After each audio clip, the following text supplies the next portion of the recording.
Hello friends, welcome to another video. इस video में आज हम जानेंगे हमारे कुछ इम्पॉर्टेंट अमेंडमेंट्स के बारे में जो कि प्रिलिमिनरी एग्ज़ाम्स में ज़्यादातर पूछे जाते हैं हर स्टेट में। तो आइए शुरू करते हैं आज का वीडियो। इसमें सबसे पहले हमें हमारा फर्स्ट अमेंडमेंट एक्ट याद रखना है, जिसमें कि आर्टिकल 15(4) को ऐड किया गया था कॉन्स्टिट्यूशन में, जिसके जो कहता है कि स्टेट क्या कर सकता है, स्पेशल प्रोविज़न बना सकता है एडवांसमेंट करने के लिए socially and educational backward classes का और SC/STs का। इसके बाद हमें याद रखना है हमारा 36th अमेंडमेंट, जिससे कि रिपील किया गया था आर्टिकल 2A, जो कि अर्लियर इंसर्ट किया गया था 35th अमेंडमेंट से। और हमें याद है कि आर्टिकल 2A किसकी बात करता है, यहाँ पर सिक्किम को एसोसिएट किया गया था यूनियन से। इसके बाद हमें 42nd अमेंडमेंट याद रखना है, जिसको हम मिनी कॉन्स्टिट्यूशन से भी जानते हैं। इसमें बहुत सारे चेंजेस, जो मेजर चेंजेस हैं वो कॉन्स्टिट्यूशन के अंदर किए गए थे। जैसे कि आर्टिकल 39A ऐड किया गया था, जो बात करता है इक्वल जस्टिस और फ्री लीगल एड के बारे में।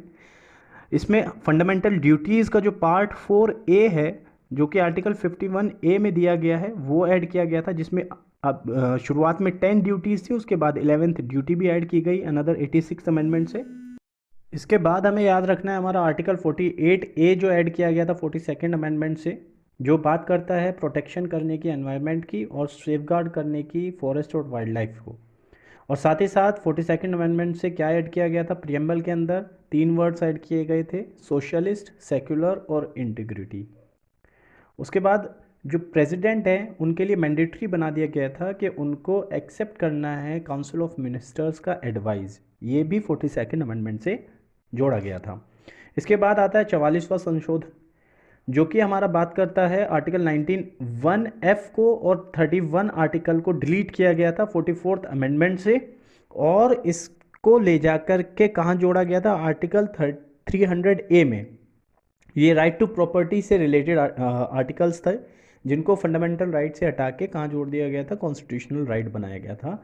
ये सवाल भी पूछ लिया जाता है कि right to property is what, it is a constitutional right, जो कि हमारा 44वें संशोधन अधिनियम से जोड़ा गया आर्टिकल 300A में और रिमूव किया गया था फ्रॉम आर्टिकल 19(1) क्लॉज F। इसके बाद आता है 52nd अमेंडमेंट, जो कि एंटी डिफेक्शन प्रोविजन है, और इसी के साथ 10th शेड्यूल भी ऐड किया गया था कॉन्स्टिट्यूशन में। 61st अमेंडमेंट हमें याद रखना है, जो कि एडल्ट सफरेज के बारे में बात करता है, यानी 18 साल से जो ऊपर के व्यक्ति हैं वो वोट कर सकते हैं। ये ऐड किया गया था 61st अमेंडमेंट एक्ट से। 73rd अमेंडमेंट से हमें याद रखना है कि पंचायत को जोड़ा गया था कॉन्स्टिट्यूशन के अंदर आर्टिकल 243 से लेकर 243O तक, और शेड्यूल 11 भी ऐड किया गया था by the 73rd amendment act. इसके साथ 74th भी याद रखना है, 73 एंड 74। 74 से म्यूनिसिपैलिटीज़ को जोड़ा गया और शेड्यूल 12 को ऐड किया गया था कॉन्स्टिट्यूशन में। साथ हमें याद रखना है 77th अमेंडमेंट, जिससे कि आर्टिकल 16(4)A ऐड किया गया था, जो कि हमारा कैचअप रूल के बारे में बात करता है। 79th अमेंडमेंट एक्ट हमें याद रखना है, जो कि SCs एंड STs के रिजर्वेशन के बारे में बात करता है लोकसभा और राज्यसभा में। इसके बाद आता है एक इंपॉर्टेंट अमेंडमेंट 81st अमेंडमेंट, जो कि आर्टिकल 16(4)B को ऐड किया गया था, जिसको हम बैकलॉग वैकेंसी रूल के नाम से भी जानते हैं। इसके बाद हमें याद रखना है हमारा 86th अमेंडमेंट एक्ट, जिससे कि ऐड किया गया है आर्टिकल 21A, जो कि राइट टू एजुकेशन की बात करता है, जो कि फ्री और कंपलसरी एजुकेशन दी जाएगी 6 से 14 साल के बच्चों को।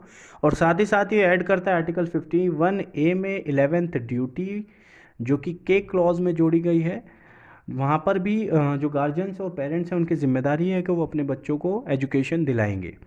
तो 86th अमेंडमेंट से हमें आर्टिकल 21A ऐड किया गया और आर्टिकल 51A में 11th ड्यूटी ऐड की गई। इसके बाद हमें याद रखना है हमारा 89th अमेंडमेंट एक्ट, जो कि national commission of SCs and STs का गठन करता है।